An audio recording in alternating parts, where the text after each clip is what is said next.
Hello students, good afternoon. आज हम बात करेंगे 14 और 15 फरवरी के करंट अफेयर का, जो कि स्पेशली सुपर टेट के लिए है। तो आपका पहला करंट अफेयर है कि राष्ट्रीय उत्पादकता दिवस कब मनाया जाता है। राष्ट्रीय उत्पादकता दिवस कब मनाया जाता है? 10 फरवरी, 11 फरवरी, 12 फरवरी, 13 फरवरी। राष्ट्रीय उत्पादकता दिवस आपका मनाया जाता है 12 फरवरी को। राष्ट्रीय उत्पादकता आपका 12 फरवरी को मनाया जाता है। राष्ट्रीय उत्पादकता का उद्देश्य होता है देश के सभी क्षेत्रों में उत्पादकता और गुणवत्ता की प्रति लोगों की चेतना को प्रेरित करना। भारत में पहले यह दिन उत्पादकता संस्कृति को बढ़ावा देने के लिए राष्ट्रीय उत्पादकता परिषद एनपीसी द्वारा, यह राष्ट्रीय उत्पादकता दिवस एनपीसी द्वारा, भारतीय उत्पादकता परिषद द्वारा मनाया जाता है। तो राष्ट्रीय उत्पादकता दिवस कब मनाया जाता है? 12 फरवरी को मनाया जाता है।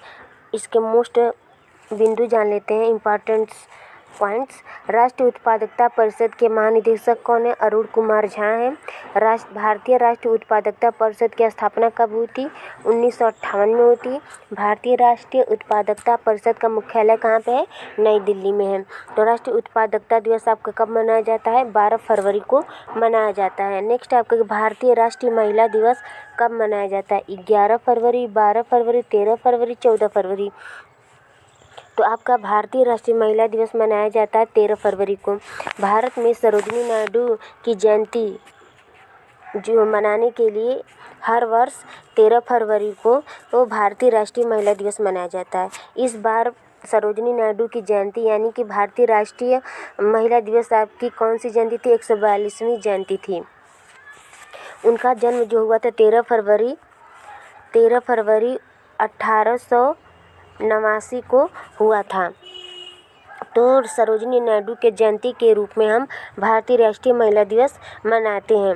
यह सरोजिनी नायडू को नाइटिंगेल ऑफ इंडिया और भारत कोकिला के नाम से जाना जाता है। यह नाम उनके कविता के उपनाम से जाना जाता है। ये उनकी कविताओं का नाम है, नाइटिंगेल ऑफ इंडिया यानी कि भारत कोकिला। तो उन्हीं के नाम से इन्हें सरोजिनी नायडू को भारत कोकिला भी कहा जाता है। सरोजिनी नायडू भारत की पहली महिला राज्यपाल है। वो कहाँ की राज्यपाल हुई थी? यूपी यानी कि संयुक्त प्रांत की हुई थी।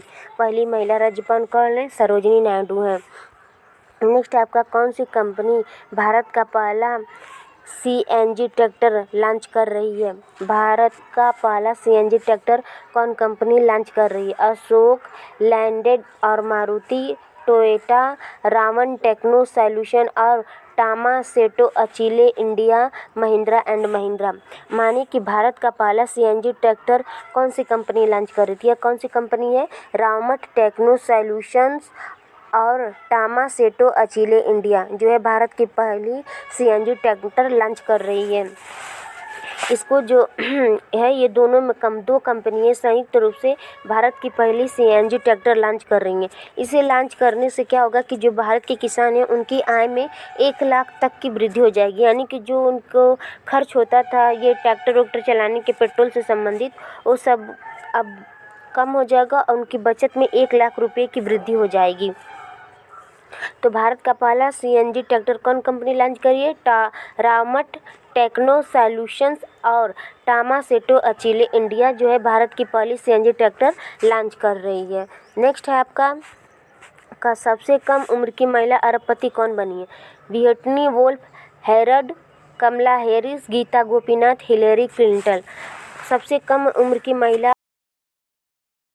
तो आपका ये होगा आपका आंसर व्हिटनी वुल्फ हेरल्ड जो है भारत मतलब कि सबसे कम उम्र की महिला अरबपति। ये जो है ना बम्बल BUMBLE बम्बल की CEO और फाउंडर हैं व्हिटनी वुल्फ हेरल्ड। ये सबसे कम उम्र की यानी कि 31 वर्ष सबसे कम उम्र की अरबपति महिला है। ये जो बम्बल है यह ऑनलाइन डेटिंग कंपनी है।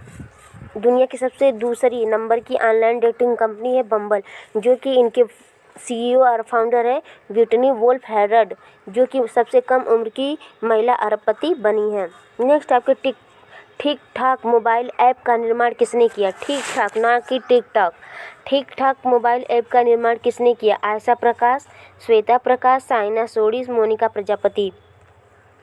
तो ठीक ठाक मोबाइल ऐप का निर्माण किया है साइना सोडी ने, जो कि इनकी उम्र 17 वर्ष की है। इन्होंने टिकटॉक की प्रसिद्धि को देखती हुए और इसमें इंडियन यूजर्स का इंटरेस्ट देखते हुए इन्होंने टिकटॉक मोबाइल ऐप लॉन्च किया। जो यह एक भारतीय मूल की लड़की हैं, 17 वर्ष की हैं, तो उन्होंने ठीक ठाक मोबाइल ऐप लॉन्च किया है। समर्पण दिवस निम्न में से किसके योगदान को चिन्हित करता है? श्यामा प्रसाद मुखर्जी, अटल बिहारी वाजपेयी, पंडित दीनदयाल उपाध्याय, विनोबा भावे। समर्पण दिवस किनके योगदान को चिन्हित करने के लिए मनाया जाता है? तो मनाया जाता है पंडित दीनदयाल उपाध्याय के योगदान को चिन्हित करने के लिए मनाया जाता है। ये एक आरएसएस के प्रचारक रहे हैं, जिनका जन्म जो है 25 सितंबर 1916 को मथुरा में हुआ था। यह एक आरएसएस प्रचारक थे। इन्हीं को योगदान को चिन्हित करने के लिए समर्पण दिवस मनाया जाता है। नेक्स्ट है आपका आईपीएल के 14वें सत्र में कितने खिलाड़ियों का नाम नीलामी प्रक्रिया के लिए शॉर्ट लिस्ट किया गया है? 152, 192, 292, 164, 125। आईपीएल के 14वें सत्र के लिए कितने खिलाड़ियों का नीलामी प्रक्रिया के लिए शॉर्ट लिस्ट किया गया? तो इसमें 292 खिलाड़ियों का नाम शॉर्ट लिस्ट किया गया, जिसमें से 164 भारतीय और 125 विदेशी खिलाड़ी हैं। 164 भारतीय, 125 विदेशी खिलाड़ी और आपके 3 एसोसिएटेड नेशंस प्लेयर हैं। 3 एसोसिएटेड नेशन प्लेयर हैं। आपका नेक्स्ट, हाल ही में कौन सा भारतीय तेज गेंदबाज टेस्ट क्रिकेट में 300 विकेट लेने वाला देश का छठा भारतीय बना है? 300 विकेट लेने वाला देश का छठा भारतीय बना ईशांत शर्मा, प्रवीण कुमार, आरपी सिंह, जसप्रीत बुमराह। तो 300 विकेट लेने वाला देश का छठा भारतीय बने हैं ईशांत शर्मा। इसके पहले कपिल देव और जहीर खान है जिन्होंने 300 विकेट लिया। ईशांत शर्मा 5 फरवरी से 9 फरवरी तक होने वाले इंग्लैंड के साथ टेस्ट क्रिकेट मैच में यह उपलब्धि हासिल की है, 300 विकेट लेने की। तो भारत के ये छठे भारतीय हैं जिन्होंने 300 विकेट लिए हैं। आप वीडियो को लाइक और शेयर और सब्सक्राइब ज़रूर करें। आपको वीडियो पसंद ना आए तो आप डिसलाइक भी कर सकते हैं। चलिए एक बार इसको रिपीट कर लेते हैं। 13, 14 और 15 फरवरी के करंट अफेयर को। राष्ट्रीय उत्पादकता दिवस कब मनाया जाता है? 12 फरवरी को मनाया जाता है। राष्ट्रीय उत्पादकता परिषद के महानिदेशक कौन? अरुण कुमार झा हैं। इसकी स्थापना कब हुई थी? 1958 में हुई थी। इसका मुख्यालय कहाँ पे है? दिल्ली में है। नेक्स्ट है आपका कि भारतीय राष्ट्रीय महिला दिवस कब मनाया जाता है? तो यह 13 फरवरी को मनाया जाता है। यह सरोजिनी नायडू के जन्म दिवस को उनके जयंती के रूप में मनाने के लिए भारतीय राष्ट्रीय महिला दिवस मनाया जाता है। नेक्स्ट आपकी कौन सी कंपनी भारत का पहला सीएनजी ट्रैक्टर लॉन्च कर रही है? तो रावमट टेक्नो सॉल्यूशन और टामासेटो अचीले इंडिया हैं जो संयुक्त रूप से भारत की पहली इस सीएनजी ट्रैक्टर लॉन्च कर रही हैं। नेक्स्ट है सबसे कम उम्र की महिला अरबपति कौन बनी है? तो विटनी वोल्फ हैरड बनी है सबसे कम उम्र की महिला अरबपति। नेक्स्ट आपका ठीक ठाक मोबाइल ऐप का निर्माण किसने किया है? तो साइना सोडी ने किया है 17 वर्ष की उम्र में। यह एक भारतीय मूल की लड़की हैं। नेक्स्ट आपका समर्पण दिवस निम्न में से किसके योगदान को चिन्हित करता है? तो पंडित दीनदयाल उपाध्याय के योगदान को चिन्हित करता है। नेक्स्ट है आईपीएल के 14वें सत्र में कितने खिलाड़ियों का नाम नीलामी प्रक्रिया के लिए शॉर्ट लिस्ट किया गया? तो 292 खिलाड़ियों का नाम शॉर्ट लिस्ट किया गया है। नेक्स्ट है कि हाल ही में भारतीय तेज गेंदबाज टेस्ट क्रिकेट में 300 विकेट लेने वाला देश का छठा भारतीय कौन बना है? तो ईशांत शर्मा बने हैं। वीडियो को लाइक शेयर और सब्सक्राइब जरूर करें। थैंक्स।